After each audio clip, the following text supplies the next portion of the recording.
In this video, I'll walk you through how I hydro dip this Fuzz Factory clone I built from a kit.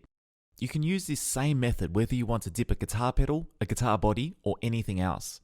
I'll share all the mistakes I made along the way, and there were a lot of mistakes, so you can avoid making the same mistakes. I cover all the equipment, mistakes, tips, and more in my detailed guide on hydro dipping. Check it out after watching this video for step-by-step instructions. The first step is to prepare the pedal enclosure. I started off using 120 grit sandpaper, but I recommend starting off with something like 180 or higher. 120 was a bit too rough and it created deep scratches. The 180 grit I switched to next would have been a better starting point. It was easier to work with and it didn't create deep scratches.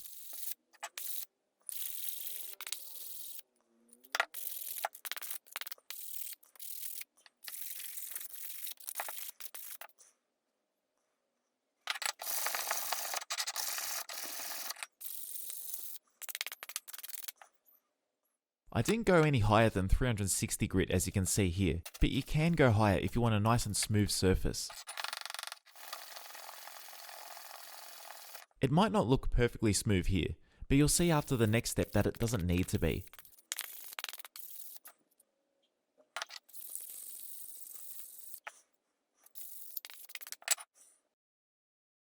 The next step is to add a base coat of paint to the pedal. I'm using a basic white undercoat spray can. There are two reasons to do this base coat before dipping your item. The first reason is to give the dip paint something to stick onto. The hydro dipped paint will stick far better to a painted surface compared to bare metal or wood if you paint your guitar. The second reason is that it acts as a fallback for any gaps in your dipped paint. If there are any gaps in the swirled paint you create, you'll see this base coat instead of seeing the bare metal. Start with a very light coat, then gradually build up a few lighter coats. Aim for multiple light coats instead of one heavy coat. This helps prevent runs. Okay, so after a few coats you can see that I have a nice and evenly coated pedal. This base coat also helps fill in any imperfections on the surface, such as some of the scratches I created from sanding.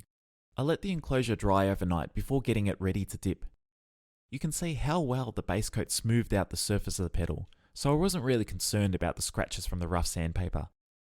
I added tape to the inside of the pedal to cover the holes. This prevents water or the paint from flowing through the pedal. I also added a length of tape to the back to give me an easy way to lower the pedal into the paint without touching the metal. Holding the pedal from this tape is a lot better than trying to grab the inside of the pedal. Okay, so now onto my first attempt at hydro dipping. After setting up my bucket and cameras, you can already see my first mistake. I did this outside, but there was a bit of a breeze. You can see that the surface of the water is moving from the wind, which is not what you want when you're applying a thin film of paint on the top of it. So if you want to do this outdoors, do it somewhere sheltered from the wind. My second mistake was not wearing a mask. I figured that because I'm doing this outdoors, it was enough ventilation. But because of the way you'll be spraying the paint, it quickly builds up in the air. Notice when I start spraying how much of the paint moves around as I switch between cans. This brings me to my third mistake, which was spraying too close to the surface of the water. If you spray too close, you'll see the paint break up and form ridges as you can see here. The spray can even disrupt the surface of the water and splash water on top of the paint. From the underwater camera, you can occasionally see tiny blobs of paint below the surface, which is a clear sign of spraying too close. You'll see in my later attempt how much of a difference it makes spraying at the right distance. The next mistake was spraying at a bad angle. If you spray straight down like this, the paint won't flow properly. You might even notice a clear film building up on the surface and ruining the paint layers. As soon as I changed the angle of the spray can, the paint began to flow again, but the damage was already done. See those blobs of paint below the surface? That's due to too much paint and spraying too close to the surface. At this point, there's way too much paint on the surface of the water. Too much paint creates a blobby finish, as you'll see later.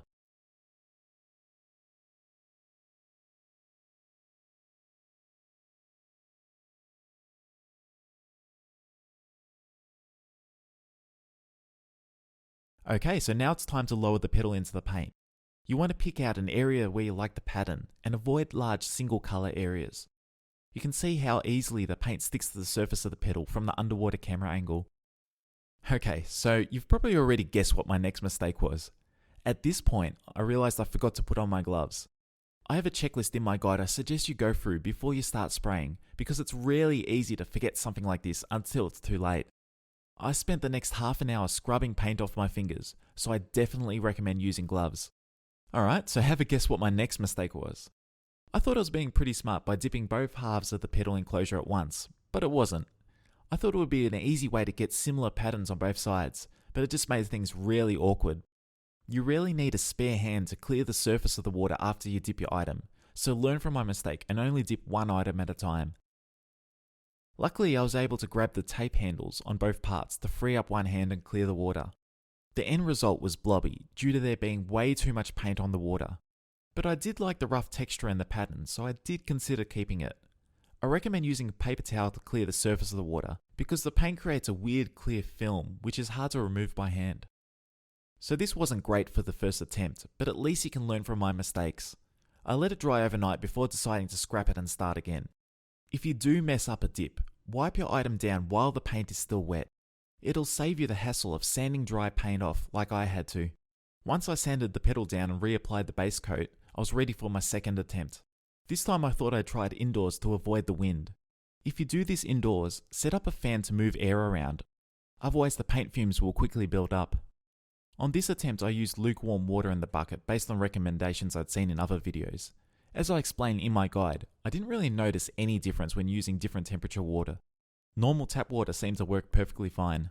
The first mistake from this attempt was not replacing the water from the previous dip.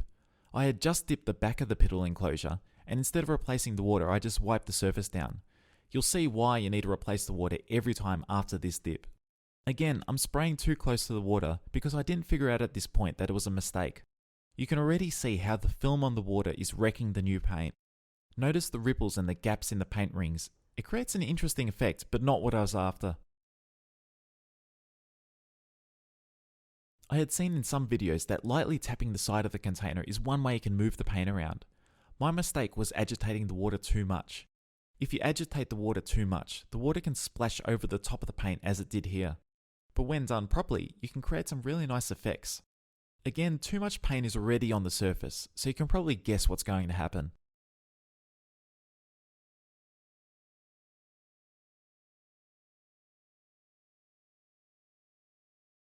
Okay, time to dip. You can see I have my gloves on this time, and I'm only dipping one thing at a time. Once you find a spot you like, slowly lower it at an angle to avoid any air bubbles. Immediately after dipping the petal, you'll see that I accidentally lift it slightly above the surface. This is really bad because more paint will stick to the surface and create a mess.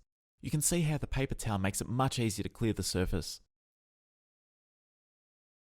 Yuck, I was not happy when I saw this blobby mess. I almost immediately wiped the petal down in disgust. Okay, so let's skip ahead to my fifth attempt. You learn a bit more after every attempt, so let's get through to what I learned.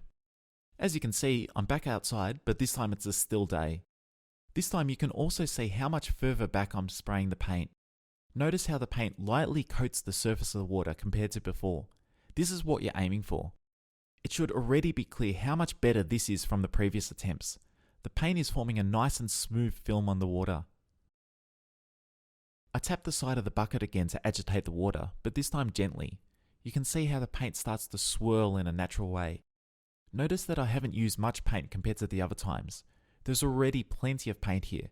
I'm pretty happy with this pattern, so I go straight for the dip.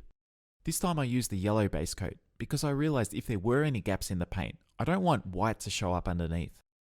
I was extra careful not to accidentally lift the petal once it was fully dipped, and I had my paper towels ready to clean the surface. You should notice how much quicker and easier it was this time compared to the other attempts. The more times you do this, the easier it gets. Eventually, you'll be able to do this as well as you've seen in other videos. The difference between the end result of this dip and the previous dips were night and day.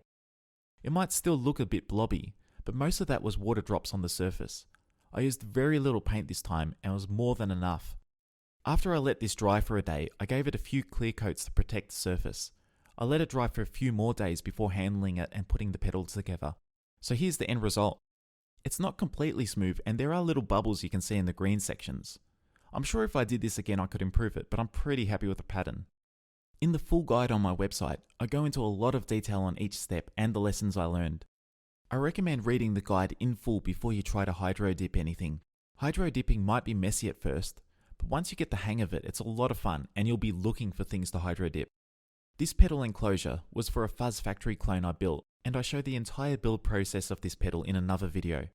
Check it out if you're interested in building your own guitar pedals and to hear this pedal in action. If you got something out of this video, hit subscribe so you can stay up to date on more build videos like this. Check out the full guide to hydro dipping on my website, and I'll talk to you next time.